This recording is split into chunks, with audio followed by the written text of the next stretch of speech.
বন্ধুগণ, আসসালামু আলাইকুম।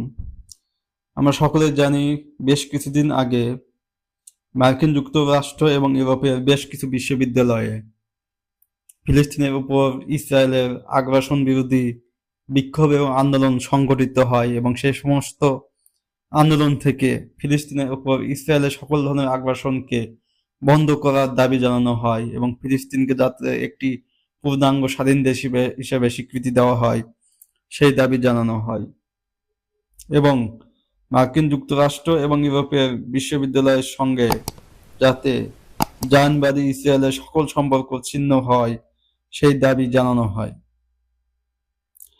এই প্রেক্ষিতে আমাদের অনেক প্রবাসী ভাই বলতে শুরু করতেছেন যে আমেরিকা ইউরোপ কত মহান গণতান্ত্রিক দেশ, সে দেশে কত মানবাধিকার, কত মহান তারা দেশ, যে দেশে বিশ্ববিদ্যালয়ের ছাত্রছাত্রীরা এবং শিক্ষকরা সে দেশের রাষ্ট্রীয় নীতির বিরুদ্ধে গিয়ে আন্দোলন সংগ্রাম করতেছে, অথচ বাংলাদেশের বিশ্ববিদ্যালয়, পাকিস্তান, মালয়েশিয়ার বিশ্ববিদ্যালয়ের ছাত্রছাত্রীরা শিক্ষকরা কিছু করতেছে না। সে সমস্ত ভাইদের প্রতি আমাদের আহ্বান থাকবে, ভাই, বাংলাদেশের মতো দেশের পক্ষে তো আর আমেরিকার মতো ইউরোপের মতো মহান হওয়া সম্ভব না। কেন মহান হওয়া সম্ভব না? কারণ ইউরোপের মতো আমেরিকার মতো মহান হতে পারবে না, কারণ বাংলাদেশ ইউরোপের মতো আমেরিকার মতো ইসরায়েলকে বিলিয়ন বিলিয়ন ডলার ফ্রিতে দিতে পারবে না। বাংলাদেশ বিলিয়ন বিলিয়ন ডলারের অস্ত্র ফাও ইসরায়েলকে দিতে পারবে না।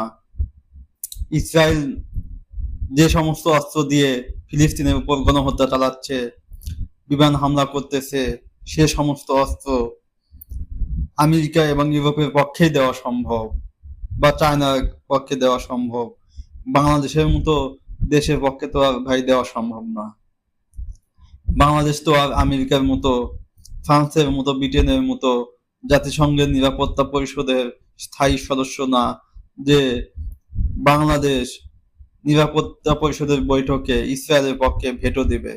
তো ভাই, বাংলাদেশের জনগণ বা বাংলাদেশের ছাত্রছাত্রীরা তাদের বিশ্ববিদ্যালয়ে সেই সিজ ফায়ার বলে আন্দোলন করবেটা কি?